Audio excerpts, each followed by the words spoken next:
Ele viajou por mais de 120 países, registrando em fotografias fome, guerra, migração e também a beleza de lugares e de pessoas. Obras que retratam o ser humano e a natureza de forma intensa e realista. Defensor dos povos originários, das causas ambientais, criou um dos mais bem-sucedidos projetos de reflorestamento do mundo. Hoje vamos conhecer a trajetória do fotógrafo Sebastião Salgado. Eu sou o Marco Jatobá, seu sommelier de cultura nacional. Aqui a gente fala sobre música, cinema, teatro, dança, artes visuais, moda, fotografia, tudo que abrange a cultura brasileira. Já se inscreve para você não perder nada, porque vai vir muita coisa bacana por aí.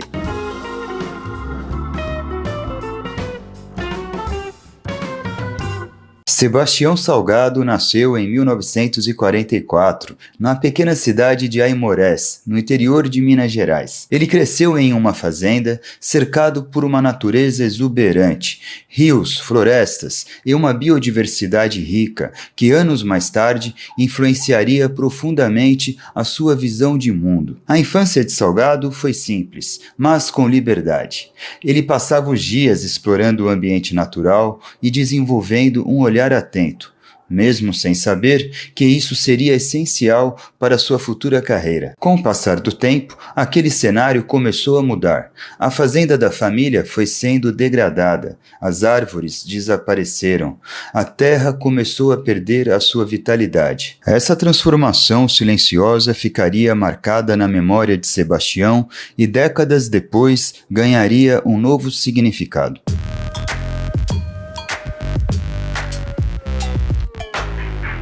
Na juventude, Salgado se muda para Vitória, no Espírito Santo, para estudar economia na Universidade Federal. Durante esse período, em 64, ele conheceu Lélia, sua esposa, enquanto estudavam na Aliança Francesa. Ela é estudante de piano e professora aos 17 anos, e ele aos 20 anos. Se casaram 3 anos depois, em 67, e construíram uma longa parceria pessoal e profissional. O casal tem 2 filhos, Juliano Salgado, cineasta, nascido em 74, e Rodrigo, artista visual, nascido em 79, e que tem síndrome de Down. Após formado, Sebastião realizou mestrado na Universidade de São Paulo e doutorado na Universidade de Paris, ambos também em economia. A ida a Paris em 69 foi, na verdade, por conta do difícil período da ditadura militar brasileira, em que muitos dos seus amigos foram torturados e assassinados no Brasil. Por isso ele e Lélia decidiram ir à França. Quando a ditadura acabou na década de 80, havia a possibilidade de voltar ao Brasil. Mas os filhos eram pequenos, e por um deles ser portador da síndrome de Down, e a infraestrutura para crianças como ele na França ser muito boa, bem preparada, e naquela época melhor que no Brasil, decidiram ficar na França, pelo bem do filho e também por terem sido muito bem recebidos por lá. Eles então dividiam a vida entre o Brasil e a França. Um dia, em 1970, Lélia leva uma câmera fotográfica para casa, para fazer fotos para um curso de arquitetura que frequentava na época. A partir do momento em que Salgado olhou através do visor daquela câmera, tudo se transformou na vida dele. Se apaixonou pela fotografia e conversou por meses com sua esposa se ele deveria se tornar economista ou fotógrafo, até que a fotografia ganhou, e Sebastião começou a vida dele como fotógrafo em Paris.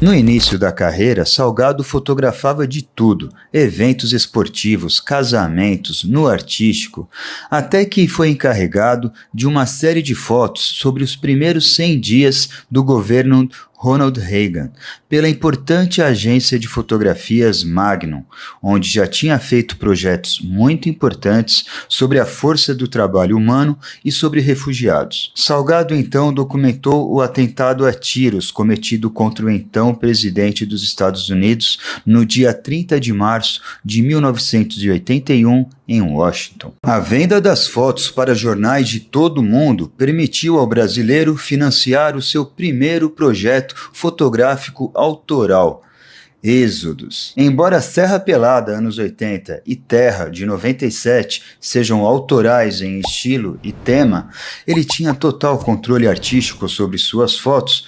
A logística e pauta eram vinculadas a reportagens de fotojornalismo. Foi o projeto Êxodos, iniciado em 93 e publicado em 2000, que consolidou uma nova fase na carreira de Salgado.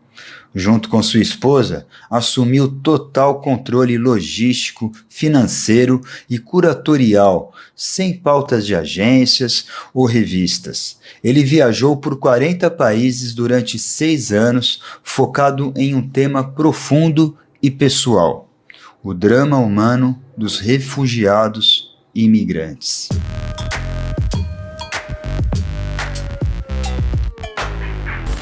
Nesta viagem, Sebastião Salgado se conecta ao continente africano, de uma forma que muda para sempre o seu olhar fotográfico.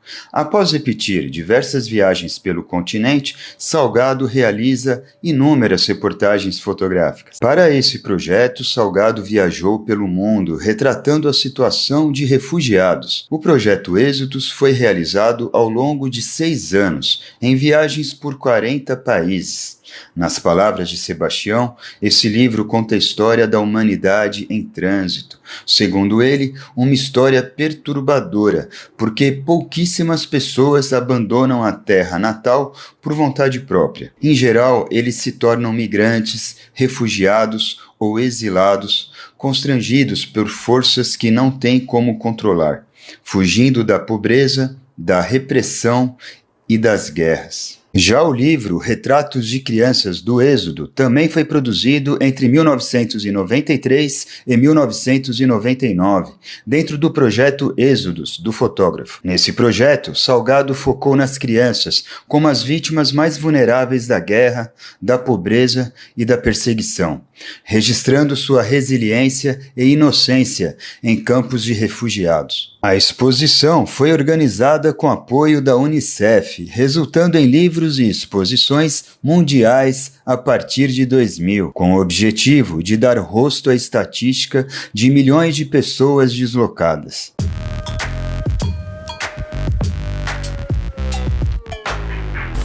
Voltando ao tempo, é importante mencionar que 1994 foi um ano que marca a vida de Salgado. Durante uma viagem a Ruanda, não confundir com Luanda, que é outra cidade também da África, para o projeto Êxodos, ele testemunha um massacre que custou a vida de mais de 800 mil pessoas, milhões em fuga, montanhas de cadáveres pela estrada. Depois dessa experiência trágica, Salgado fica muito doente, entra em crise e decide voltar com sua família para sua fazenda Bulcão, em Aimoré. Chegando, fica chocado ao ver a região da Mata Atlântica totalmente devastada. É quando Lélia tem a ideia de iniciar um projeto de reflorestamento para recuperar a área degradada. No processo, Sebastião registrou como um documento fotográfico realista para denunciar a situação dos trabalhadores rurais sem terra no Brasil. Ele documentou a luta pela reforma agrária, focando em assentamentos do MST, Movimento dos Trabalhadores Rurais Sem Terra, e o cotidiano dos desterrados. Composto por 137 fotografias em preto e branco, o livro Terra retrata rostos, gestos e o cotidiano de crianças e famílias no campo. A obra foi impulsionada pela repercussão do massacre de Eldorado dos Carajás, em 1996, e lançada em parceria com o escritor José Saramago e o compositor Chico Buarque. José Saramago escreveu um prefácio contundente, enquanto a obra era comercializada com um CD de Chico Buarque com canções sobre o mesmo tema. Lançado em 97, um ano após o já dito massacre de 96, o livro serviu para relembrar a importância da luta pela terra, serviu ainda como uma denúncia à opressão e teve exposição internacional.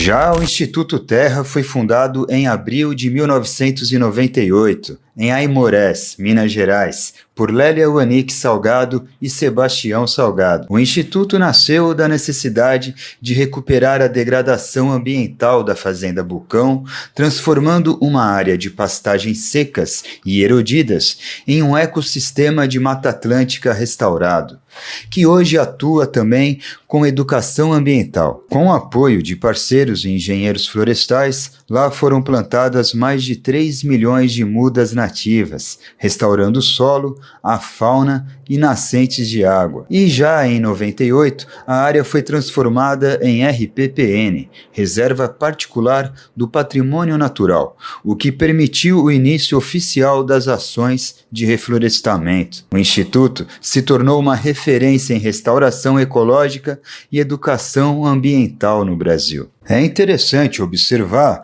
que a produção dos projetos Terra, que foi entre 80 e 96, e Êxodos, que foi entre 93 e 99, teve um período simultâneo, de 93 a 96. Terra, focado no cotidiano dos trabalhadores rurais, sem terra no Brasil. E Êxodos, focado nas migrações globais, deslocados humanos. Ninguém pode negar que Sebastião Salgado foi muito produtivo.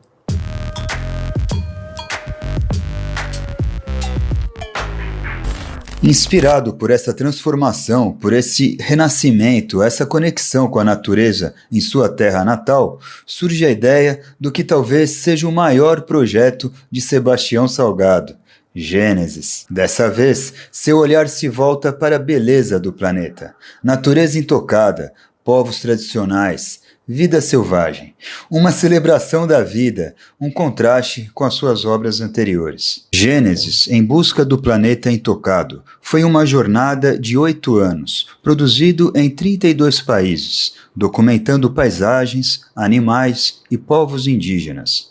Em regiões do planeta indo do Antártico ao Ártico. Salgado foi, por exemplo, ao Oceano Ártico para fotografar um dos últimos rebanhos de morsas. Foi aos lugares mais remotos de povos isolados de outras civilizações. Segundo o fotógrafo, nós esquecemos que somos uma espécie animal ao meio das outras. Disse ainda que em nenhum outro lugar esse sentimento foi tão forte quanto entre os povos indígenas da Amazônia, e que os indígenas são a terra, a montanha e a floresta. Nas aldeias, Sebastião montava um estúdio ao ar livre, debaixo das árvores. Ele ficava esperando. Quem queria ser fotografado ia ao estúdio e, nesse momento, havia um destaque total de toda a cultura, de todos os parâmetros, de toda a dignidade da pessoa que estava ali em frente à câmera. Gênesis foi um projeto grandioso que exigiu muita preparação. Salgado passou meses pesquisando e organizando as viagens. Agora, na companhia de um assistente, o filho Juliano, que é cineasta e o acompanhou por algumas semanas para documentar o trabalho do pai. Esse trabalho, que foi feito durante e após o processo de produção do projeto livro Gênesis, resultou no documentário O Sal da Terra, de 2014, que além de Juliano Salgado, contou também com a direção de Wim Wenders. O filme acompanha Sebastião Salgado enquanto ele realiza as expedições para o livro Gênesis, mostrando os bastidores das viagens a locais remotos e a sua reconexão com a natureza e a beleza do planeta, e no que ainda restava de intocado após adoecer, fotografando conflitos humanos intensos e dolorosos, como visto em Trabalhadores e Êxodos. O documentário utiliza as imagens do livro Gênesis como pano de fundo e a narração da jornada pessoal de Salgado, intercalando com a história de sua vida e a recuperação da fazenda de sua família no Brasil. Portanto, O Sal da Terra não é apenas sobre Gênesis, mas documenta todo o percurso de vida de Salgado até culminar nesse grande projeto de redenção ambiental.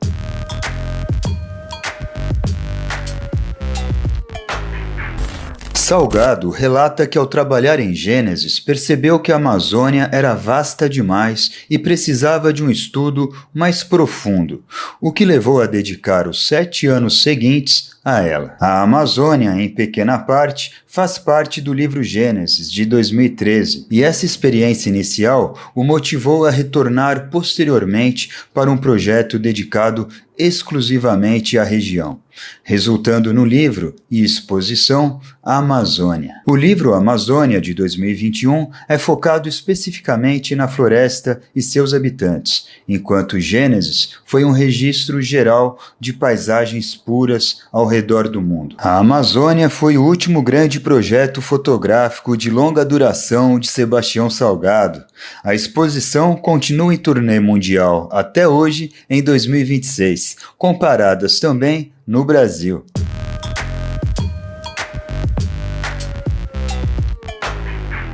Sebastião Salgado morreu em 23 de maio de 2025, aos 81 anos de idade, em Paris, França.